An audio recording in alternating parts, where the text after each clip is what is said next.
right, welcome back to the REV Health Radio podcast. Got a guest with me today, Tyler Lloyd, owner of DSM Performance, where my clinic is currently located at. So, wanted to tell his story. He has a good story of athletics, which led him into coaching, which now leads him to changing lives on a daily basis. So, thanks for joining us, Ty. Yeah, no problem.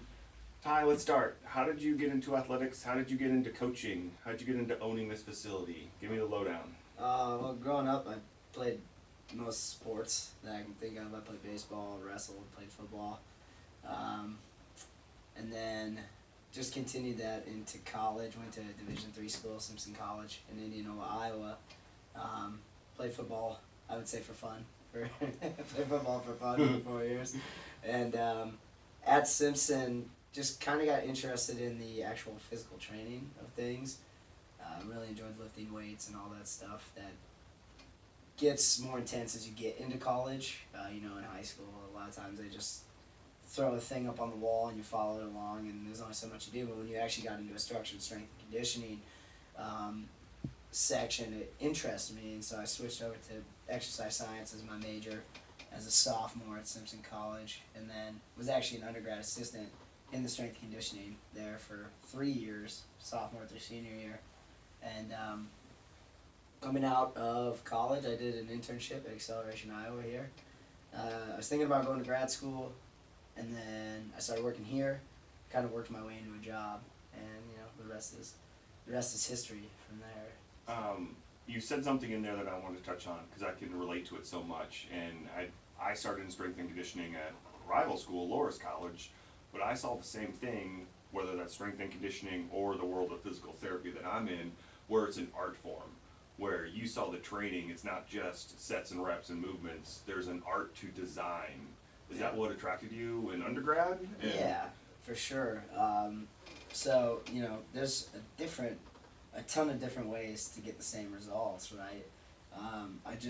What I really like about strength and conditioning is it's generally a group atmosphere versus just an individual atmosphere, and we're all moving in the same direction trying to achieve the same results, right? So there's a community that comes around that, right? Well, guess what? I found it in CrossFit, and our Acceleration Iowa program here as well. We do group fitness classes. So like I said, there's a community around it, and people push each other to be better. It's not really about what you do, it's about how you do it and who you're doing it with, right? And I was always looking for that, and that's why grad school was a thing, because maybe, I didn't know if I had to stay in strength and conditioning to keep that, but what you have to do, and the jobs in that field are very limited, right? Yeah. Well, guess what? You can find it in the private sector. And lucky for me, I stumbled in the door here, and that's essentially what I get on a daily basis. Yeah, really what I'm hearing is kind of like, I think the book Tribes is like that, where your tribe was so much athletics. It was wrestling, it was football, it was just that group, that team, even the strength and conditioning, the strength coach, your tribe is all of the teams, and then it comes, you have to be an adult, and it's like, now what? Like, what's my tribe gonna be?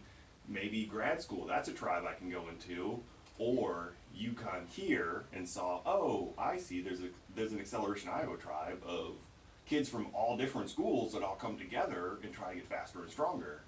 And there's a tribe of adults doing CrossFit that are all here to try to get stronger and to move better and to stay fit. Learn new skills, acquire new skills. That's one of the things I like about CrossFit is it's not just about, 4% body fat, being shredded, all that stuff. There's so many different physical challenges in CrossFit, and people learn to do things that they never thought they could do, and that's so exciting when you're coaching and someone attains a skill that they've been working on for a long time, because and you get to see on a daily basis the hard work that goes into that, and a lot of people, I'm jaded, I see it every day. There's a lot of people that don't know how to do a bar muscle up. There's a lot of people that don't know how to do a double under with a jump rope. I see those skills daily, so you get kind of blind to the fact of how amazing and how fit people are just by being a part of this community and being here and practicing that stuff daily. So Yeah, and to describe the facility, if anyone hasn't been here, there's two kind of sides. There's the Acceleration Iowa side when you walk in, and you see the change there, and of course it's kids. Us For old sure. adults, we change a lot slower. Like, kids yeah. can make changes quick. Yeah, it's You harder. can- It's harder to train old dogs. Than it Yeah, is once you get to young the dogs. CrossFit class, it's like, oh man, I want to do this gymnastics Yeah. movement, but I haven't done it in 30 You years. can literally see technique changes in the kids in one session. Mhm. You can see them go from, not knowing how to walk and chew bubble gum at the same time to having better sprint mechanics within a session, basically. And all of them learn at different rates, just like adults do. Everybody. One of my major philosophies as a coach is nothing will matter to you until it matters to you. So when I'm teaching things, I try to instill in the young ones that, okay, if this is really important to you, it has to matter to you. Because it doesn't matter how many times I say this to you until you're ready to learn it. You don't learn anything until you're ready to learn it. And so that's why we don't ever give up on a kid, don't give up on an athlete. I've had people it's taken them 2 years to learn how to do double unders. Mhm. I've had people that have done a double under the second time they've ever attempted it. It doesn't mean they're any more fit or better than you in any way, shape, or it's going to happen when it happens for every individual. The one thing you can't do is quit, right? You just got to keep working at it. And we do the same thing, try to instill the same mindset on the AI side as well. Well, let's go back to what you said. So you can't really understand. Well, what was it? You can't really understand it until you're ready to It's understand important it. to you until it matters to you. So Yeah, you need to have skin. You need to have skin in the game. Correct. Essentially, you can need to- talk at me all you want, Yeah. and you can teach me a lot, especially about physical therapy, right? Mhm. But unless I want to know about it, it's just in one ear out the other. Mhm. And you see that on a daily basis as a coach. And it's okay. You don't quit. You just try to find a new way to explain it. You just try to find a new way to communicate it. Maybe eventually it'll uptake, and you just hadn't said it the right way to the right person or shown it the right way physically. And that's the job. The job is you don't quit on anybody. You just keep trying to find a new way to reach them, a new way to reach them, a new way to reach them, a new way to reach them. That's the art form. I did That is the art form, I for did sure. another whole podcast on just the art of coaching. Because Yeah. physical therapy is no different. I'm a movement coach. Mhm. I just happen to have a doctorate degree in physical therapy. It's the same thing of every person's different. Some people, it's what gets the light bulb to click in their head. Yeah. And sometimes I can say my standard analogy that I've had the last 5 years, but that doesn't resonate with someone. Then I need to go to a different way to explain it. Maybe they need to see a picture. Maybe they Yeah. just need to see a video of themselves. There's no one cookie cutter, right? Mhm. And we have systems. We have checklists to how to run better. Mhm. We have checklists to how to jump better, right? And we have vernacular that we use specifically for those things, very simple cues that we show the athletes. But at the end of the day, not every single one of them responds to it. So guess what? I gotta have a different cookie cutter, right, for some people, Mhm. or I gotta mold one for some people to cut it the way that I need to get the response out of them. Yeah, I see that all the time. Especially, let's go back to the adult side, because especially CrossFit. What got you into CrossFit? Because I know you're still a competitive athlete. What brings you back? Tell me. Okay, so tell me your journey as through an CrossFit. athlete, what's the goal every single day? Just get better, Mhm. right? Unless you are, and even world champions in their respective disciplines, there's always somebody coming. So guess what you have to do? If you want to stay on top, or if you want to get to the top, you have to get better every single day, right? So if you're not challenged, you're not changed, and if you're not changed, you're not getting better, right? And what I found about CrossFit is it challenged the hell out of me, right? So my very first workout, when I started here, I didn't want a thing to do with CrossFit. There was a very negative stimulus Yep. towards CrossFit and the strength and conditioning staff at Simpson. It's just fine. It's not for everybody, you know. But because of that, I came into Acceleration Iowa doing my internship, Huge ego. and big ego. Yeah, I'm a collegiate football player. I'm in a strength conditioning program, whatever. The guy here running at the time also went to Simpson. His name's Nick Wilson. Every day, just badgering me, hey, we got along, connected. We're good friends. And he's like, hey, you gotta try it. You gotta work out with me sometime. You gotta work out with me sometime. I gotta pump the brakes, dude. I like helping you, yell at these kids here, but CrossFit, whatever, dude. And one night he finally talked me into it, and we do a workout called Diane, which is deadlifts and handstand push-ups. And Brian Jones, he has since moved. I'll never forget him. At the time, probably mid-40s, dad of two. Oh man, his kids were the best. They had tight comb overs, right? They'd come in, sit on the boxes while he was working out, and just read. Just read, like, the most disciplined kids I've seen in a long time. It was awesome, and he just had a really nice personality about him and whatnot. You know, rocking the dad bod, dads represent, and we do Diane, and Nick, I expected Nick just crushed me, right? Well, Brian blasted me by minutes. I remember, like, kicking upside down and, like, trying to do strict handstand push-ups, doing, like, 2, and then, like, falling off the wall, like, head in my hands on the ground, kicking back up, doing strict handstands. And I get done, and Brian just walks over, pats me on the back, and goes, "Man, that was a great first workout, buddy." Walked away, and I was like, I was done like 4 minutes before me. I'm like, collegiate I'm athlete. a collegiate athlete, and I'm in a strength conditioning program. I work hard, you know, I lift hard, I lift heavy. I was like, there has to be something to this that I, like, this is a whole new thing of fitness. And sure enough, here we are 10 years later, and you see it every day. I'm still working on skills that I'm not good at, things that I need to develop better. And Yeah, and there's negative cons to go. There's some cons with CrossFit that you and I don't need to hash out here, but I was the same way. I could probably start a whole podcast of just interviews with stories of your first workout. Oh, Because yeah, mine awesome. was Fran at CrossFit Oh, Indianola, no. 65, 69, showed up on a Saturday, and I'm like, oh, 21, 15, 9, whatever. How hard can it be? Just won't take long at all. And then, Famous last words, man. and then just absolutely wrecked. But that's what really, like I said, attracts me to it is the emphasis is on physical improvement. getting Being better. Fitter. You're never right? done. You're never done. Yeah, your fitness is like, it's a constantly revolving thing, right? It's not just a linear progression. You don't ever peak it. You peak it for like where you're at in your life in terms of, you know, sleep, nutrition, whatever, so on and so forth. But it's the mindset around it is much different than a standard fitness thing, which is just like, yeah, I'm into fitness right now, or not into fitness right now. Yeah, It's I'm here to like, burn calories, yeah. and yeah, I'm there's just a here to purpose. burn calories. Like, no, I'm here to learn how to do this, right? I'm here to drop my Fran time. I'm here to drop my Diane time. I'm here to back squat 500 pounds, or, you know, just an example. Just, So I'll go even one step further, because I have this conversation with injured CrossFitters all the time of why do you actually go show up at CrossFit? Because some of them may be like you, where they like the skill side. They still like to be competitive. They still want to get better at competitions. They still want a skill to be better, which is a whole bucket of people, which is great. I fall into a second bucket of people where I go to CrossFit and I like my CrossFit classes because it lets me do everything else outside of CrossFit. Oh, yeah. I can garden and my body's not wrecked. I can throw my kids around and I'm not wrecked. That's really the point. I could really ruck for 10 miles and be fine. But somewhere we lose it a little bit recently is like some people have forgotten the old concept, and you know, I know there's a lot going on at HQ, and I don't dig into political stuff, but originally it was like, we got to build a body that is unchallenged and unfazed by anything you have to do in regular life, right?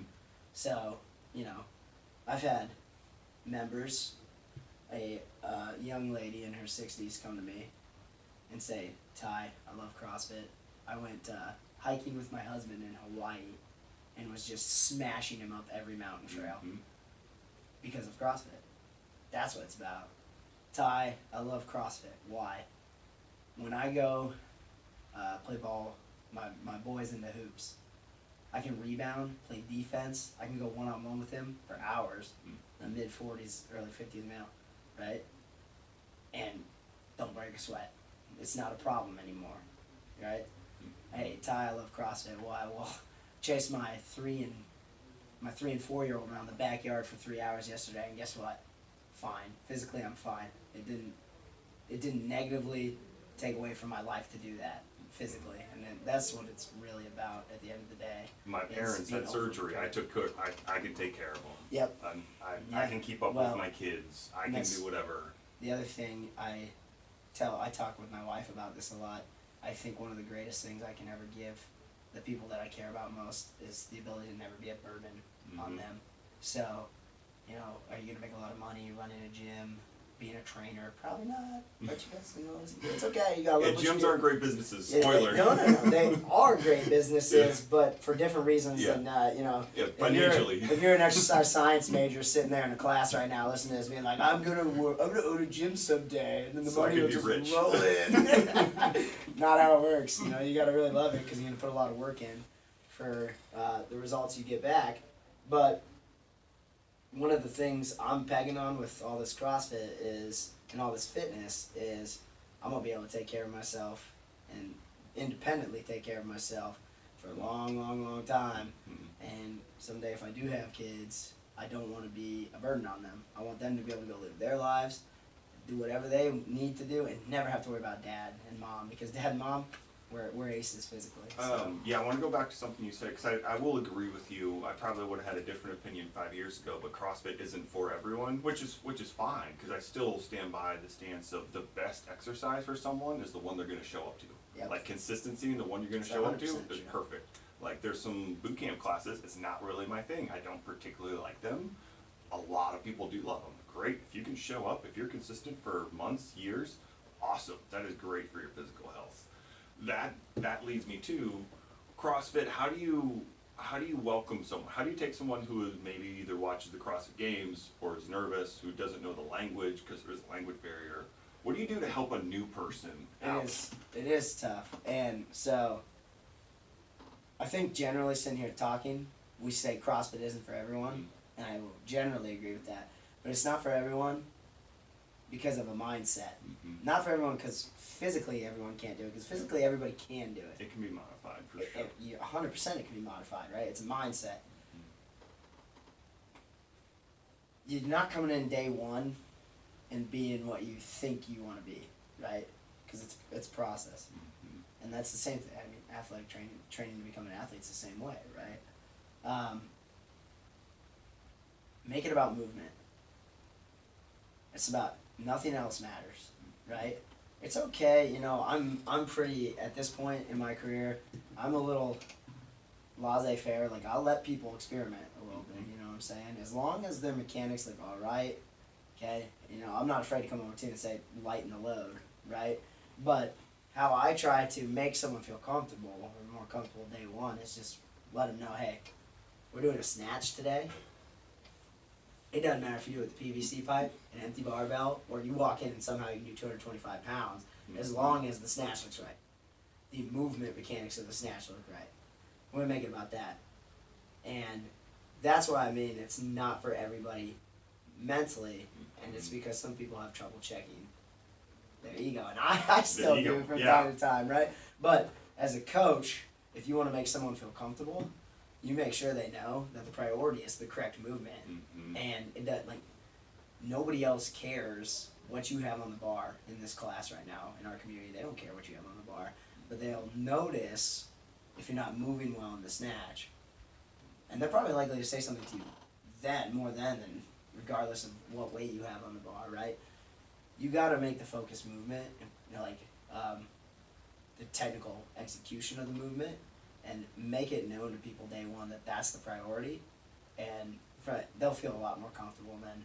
You know, like you said, intimidation's a huge thing. It is. It's fear. You come in, you come into a 5 a.m. class right now, and you got the guys and the ladies in there that have been doing it for 5-6 years, and they all move well because they've all had plenty of practice, and you know, in 5-6 years, you're at the point where like you're training hard to set PRs, right? So they're lifting high percentages of their 1 rep maxes, and you could walk in day one and be really intimidated by that. I get it.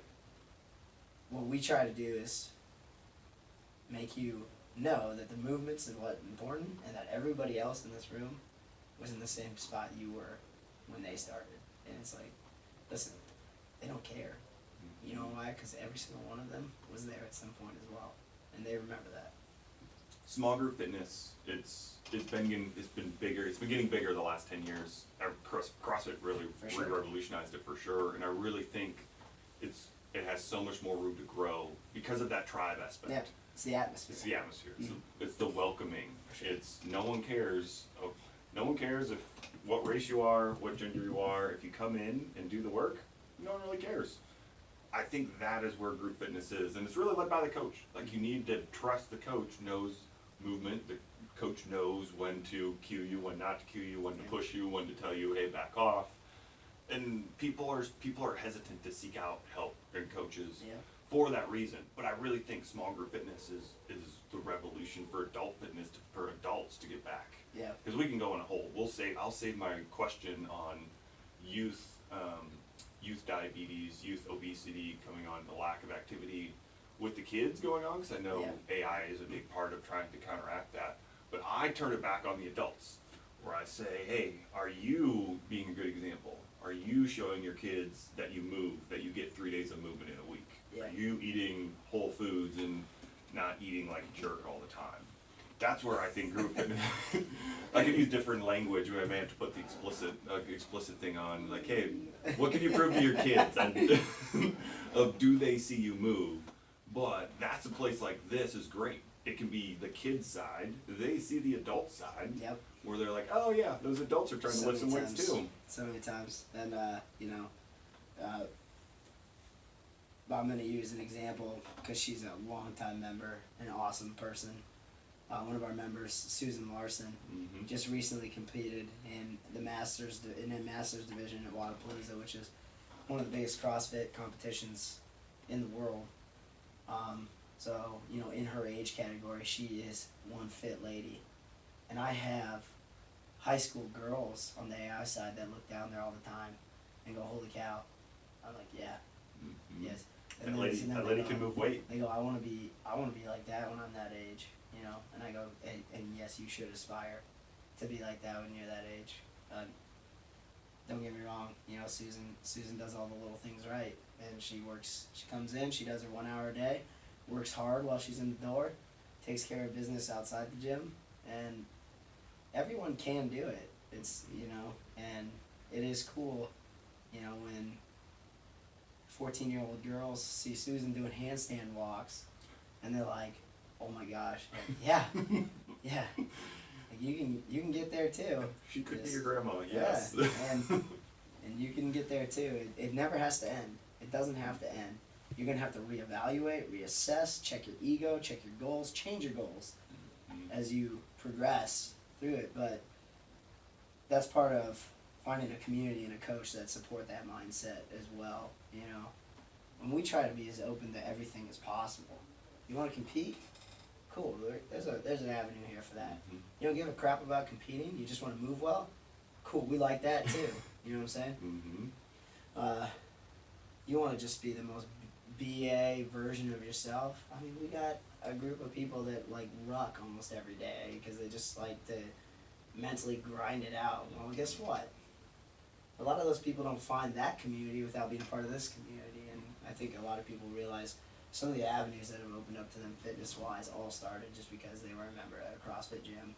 They were a member at DSM Performance. They were members of CrossFit Des Moines. So the filming of this is right around Valentine's Day, which puts us 6 weeks out from everyone's New Year's resolutions are probably shot by now. Everyone's probably forgot about New Year's resolutions, or that gym membership maybe hasn't hit. How do we help motivate people? Because physical therapy, like a gym, is a hard sell because you're selling the end result, which we talked about. We're selling you be able to take care of your mom or dad. Yeah. You play basketball with your kid and not get absolutely schooled. How do we sell that to people? What's the end result? And it's different for every person, but how do we get more people? I don't know how you sell it, but the important part is you get people to have this conversation. Yeah. Now. Talk about movement. Talk Yeah. about motivation. 'Cause I know you're a good motivator. Well, yeah, but there's also outside perception. If you've only met me for 5 minutes at a CrossFit event, or if you've only met me for 5 minutes in passing, you might think a certain way or a certain thing about me that you don't actually know me, right? You don't actually know somebody in our community. We got to get people in front of our people, in front of me, in front of Phil for extended periods of time so they realize what it's really about. So it's a hard sell because it's not a quick sell, right? It's not like, boop, boop, sign on the dotted line, this is everything you need to know, here you go. Now you're fit. Now you're fit, yeah. That's not how it works. That's not how any of it works.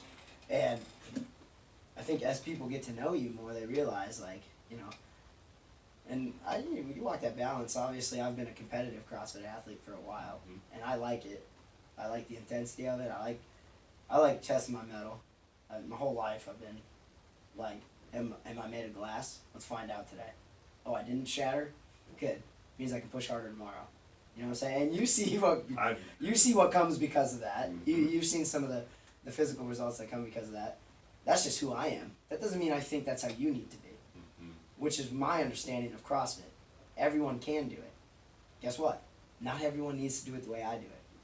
It's the And same. as a coach, if you can't coach it differently, then you're underdeveloped, and we got to get better as a coach. See what I'm saying? There's guys that come in for classes, just want to shoot the crap, move a little weight, rip their sleeves off when they get a chance, let the guns breathe a little bit.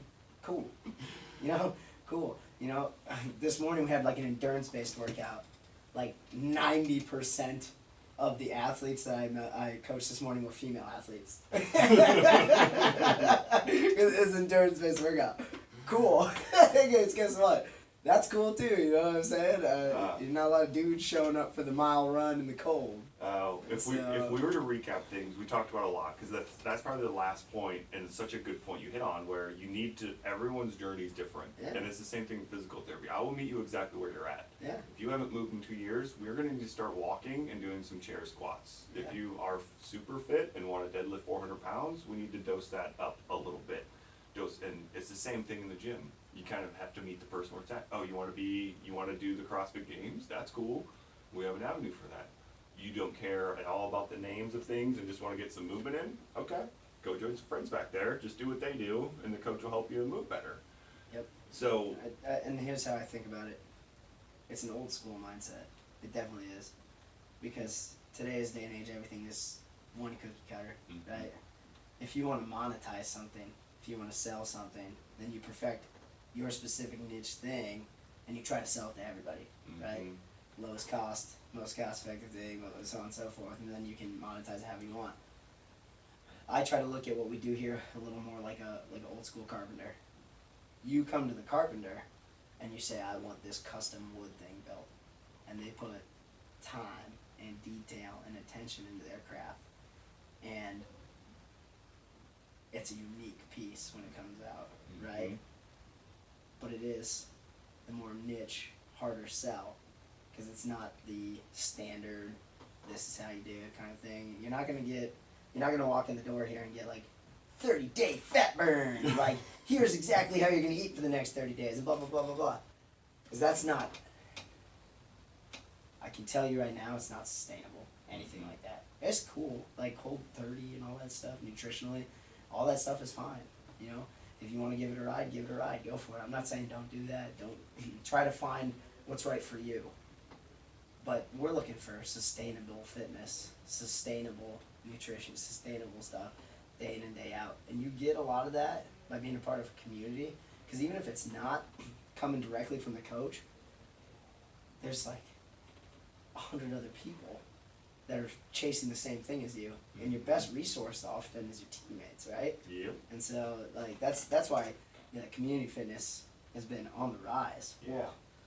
That's a term I've not thought of, but community fitness is such a good term. Yeah. Because That's CrossFit falls into that, and there's a lot of other things that fall. yeah. Community fitness is a really good term that I've never thought of. But that's exactly what it is the tribe mentality, community fitness aspect, all working towards a common goal, even though everyone's goal is different. But they're working towards something. Their goals change, too. You know what I'm saying? Like, your fitness goals when you're 8 months pregnant probably aren't the same as when you're a 24-year-old female that's just, like, coming out of college and full of energy and, like, ready, Doesn't sleep, drinks alcohol all the time. Is getting into, like, wants to be a competitive CrossFitter, like, different goals, okay? It doesn't mean that both can't be in the same community. You just got to foster an environment where you understand that both are okay, right? So we're gonna do another episode. We'll wrap this one up because I want to talk about what led to you becoming employee and running the CrossFit program to business owner, because that's a whole nother mindset shift. And even the name change of DSM Performance, which includes CrossFit Des Moines and Acceleration Iowa. But we'll do part 2 of that another time, talking about that journey. For everyone listening, or if anyone wants to find out more about this facility, where do they reach you at, Ty? I know you're super active on social media. Yeah, you can message any of our social media, so DSM Performance, Acceleration Iowa. If you message Acceleration Iowa, you're liable to get a response from me, Reggie, or Sean. Any one of us could respond to you. You just, if you do Acceleration Iowa, be clear about which facility you're looking for. We all check it, so then the guy from that facility is more likely to respond to you, right? CrossFit Des Moines even. Mm-hmm. You can even message that. That's technically our affiliate feed. All umbrella. Email info@dsmperformance.org.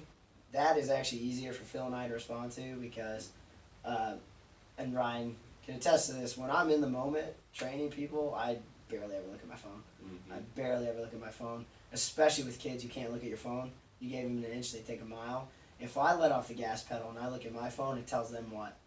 Oh, Ty's not engaged anymore. Well, if you want to be a leader and you want your kids engaged and you want them doing whatever, you got to stay engaged. When you're in the moment, you got to stay present in it. So, but I do have a chance to check my email usually between AI classes, so it's a little bit easier to communicate there. Perfect. Ty, thanks for joining me. No We'll do problem, this again man. sometime. Yeah, looking forward to it. Until next time. That was a lot of fun, and I agree. I should